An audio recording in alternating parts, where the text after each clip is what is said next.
Ma'am, step out of the vehicle. This is my driveway. Step out. I live here. I just pulled in. Hands where I can see them. They are. I'm not moving. Step out of the vehicle. Can you run the plate first? Step back. I'm standing still. You're not listening. I am listening. I'm asking you to check. Turn around. What am I being detained for? Vehicle theft. This is Turn my around. car. It's just after 2 o'clock when Angela Brooks turns off the main road and pulls in her driveway, the same one she's used every weekday for years.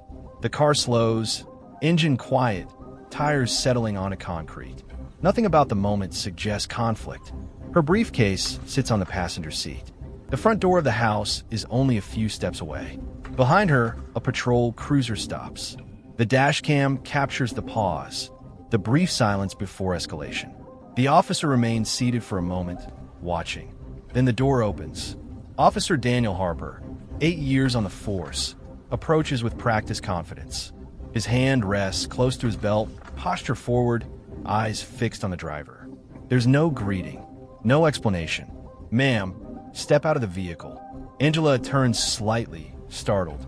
She gestures calmly toward the house behind her. She speaks evenly, without edge. This is her driveway. This is her car. She asks why she's being stopped. The camera records everything. Harper doesn't answer the question. He repeats the command. Louder this time, more rigid. The space between routine and confrontation begins to narrow. At this point, the dash cam is still recording everything. Angela complies, slowly opening the door. She moves deliberately, hands visible, body language controlled. She explains again, the house, the vehicle, the misunderstanding. She asks for verification, a license plate check, anything to clear it up. Instead of de-escalation, Harper stiffens. He claims the vehicle matches the description of a stolen car. He doesn't cite a report number. He doesn't radio dispatch. He doesn't check the plate before escalating. The camera shows his posture change, shoulders squared, voice sharpened. Authority hardening without confirmation. Angela remains composed. She asks what crime she suspected of committing. Her tone stays level. There's no attempt to leave. No raised voice. No sudden movement. The missed off-ramp passes unnoticed. Harper steps closer. He tells her she's being detained.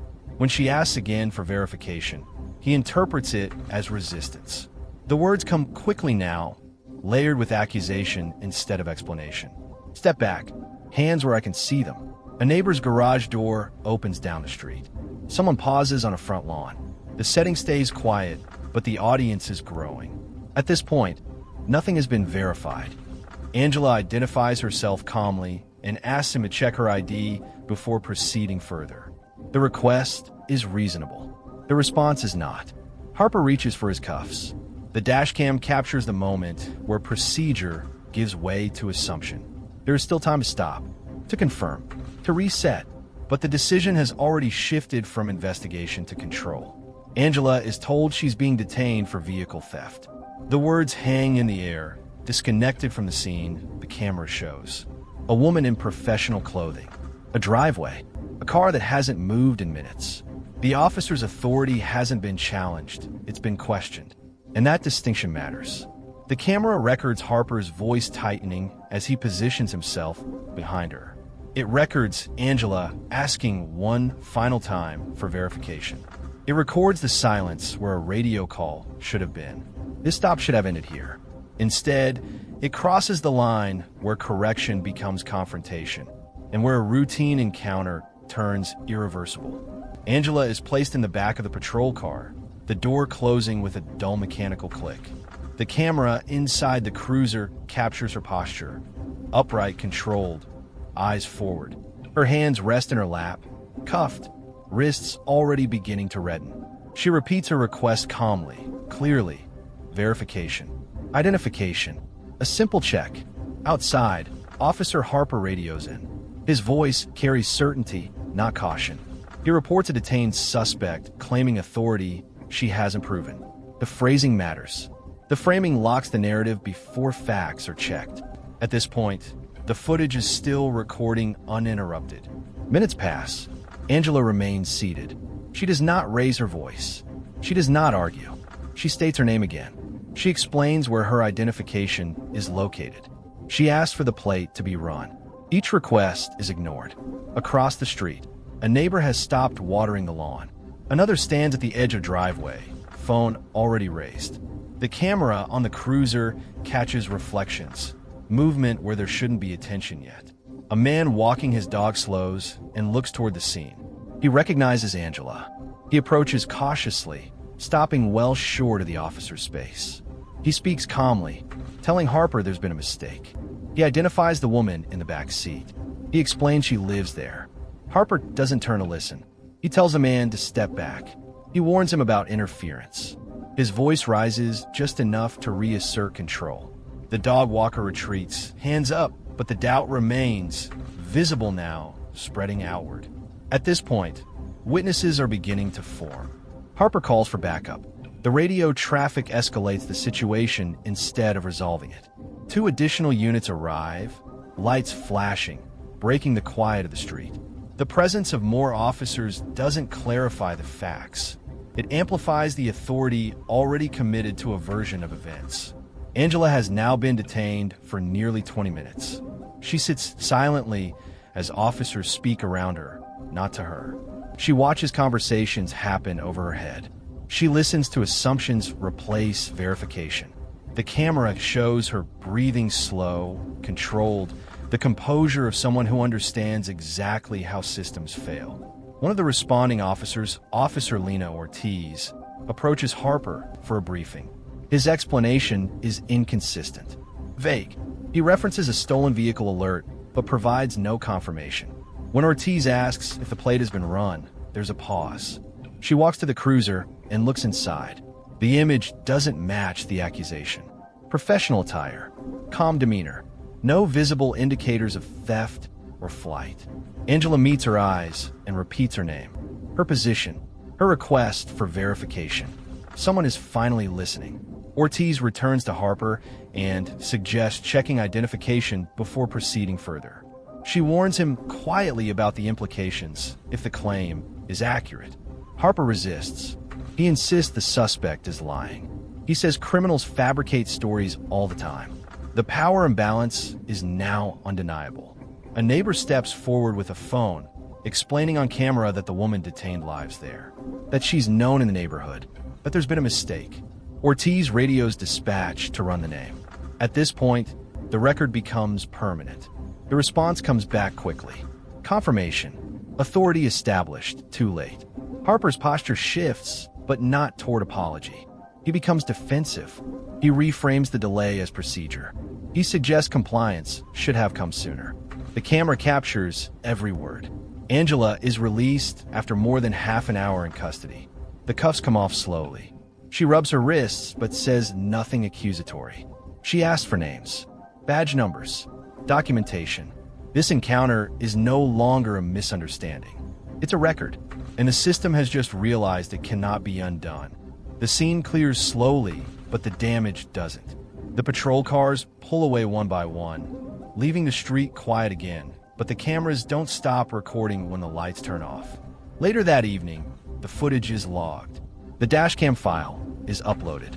Timestamps, audio, every command, every pause where verification should have happened. At this point, the video exists whether anyone wants it to or not. Officer Harper completes his incident report before the end of shift. The language is careful, procedural. He describes a routine stop, a suspicious vehicle, a detained subject. He omits the neighbor's statements. He minimizes the delay. He frames resistance where the camera shows compliance. The report moves up the chain.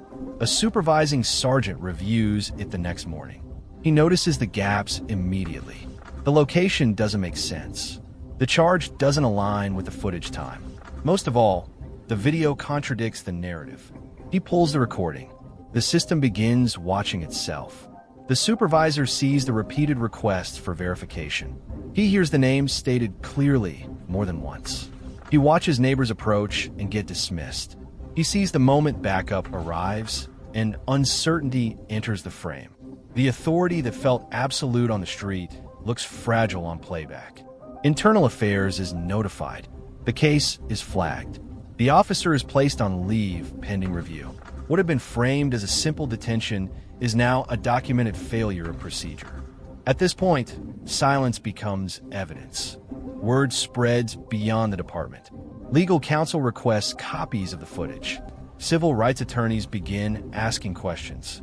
The neighbors' recordings surface, filling angles the dash cam didn't capture. The narrative no longer belongs to the officer. Patterns emerge quickly. Prior complaints, similar stops, discretion used aggressively, verification delayed repeatedly. The footage from this case isn't isolated, it's consistent. The officer is interviewed. His explanations shift. He insists he acted in good faith. He claims uncertainty. He emphasizes safety. But the video doesn't change, and neither does the timeline. The system recognizes the problem it can't reframe. What began as a stop now triggers a formal investigation. Policy violations are identified. Training failures documented. Supervisory lapses noted. The case expands beyond one decision on one street. Angela doesn't speak publicly at first. She reviews the footage. She gathers records. She documents everything. Her response is methodical, not emotional. She knows the process, and she knows it's already moving. The case doesn't disappear into paperwork. It hardens into precedent. The department realizes this won't end quietly. Because the footage exists. Because witnesses exist. Because documentation exists.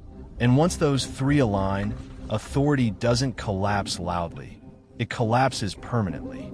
The resolution comes slowly, without relief. The investigation concludes with findings that are procedural, not emotional. Policy violations are listed line by line. Failure to verify, unlawful detention, escalation without cause. The language is clinical, but the implications are severe. Officer Harper is terminated. The department issues a statement acknowledging misconduct. Training failures are cited. Supervisory oversight is questioned. None of it erases what happened in that driveway, and none of it restores the 35 minutes that can't be given back. Angela files suit. The claim is narrow and precise. Unlawful seizure, civil rights violations, discriminatory enforcement. The evidence is already assembled. Dashcam footage, witness statements, internal reports. The case doesn't rely on interpretation. It relies on record. There is no dispute about what happened, only whether it will be answered for. Settlement negotiations follow months later. The amount is substantial, but the terms matter more. Mandatory reforms, policy revisions, oversight mechanisms that should have existed before this stop ever happened. There is no victory speech. Angela returns to her life, carrying something she didn't have before. Proof that authority can fail even in plain sight. The department moves forward under scrutiny it didn't choose but can't escape. Trust doesn't reset. It has to be rebuilt, slowly, if at all. The officer's career ends without ceremony. No redemption arc, no quiet reassignment.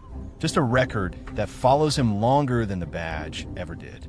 Justice arrives, but it isn't comforting. It's administrative. It's documented. And it leaves unease behind.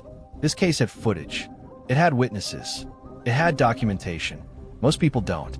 If you want more cases examined with evidence, accountability, and restraint, subscribe and stay informed.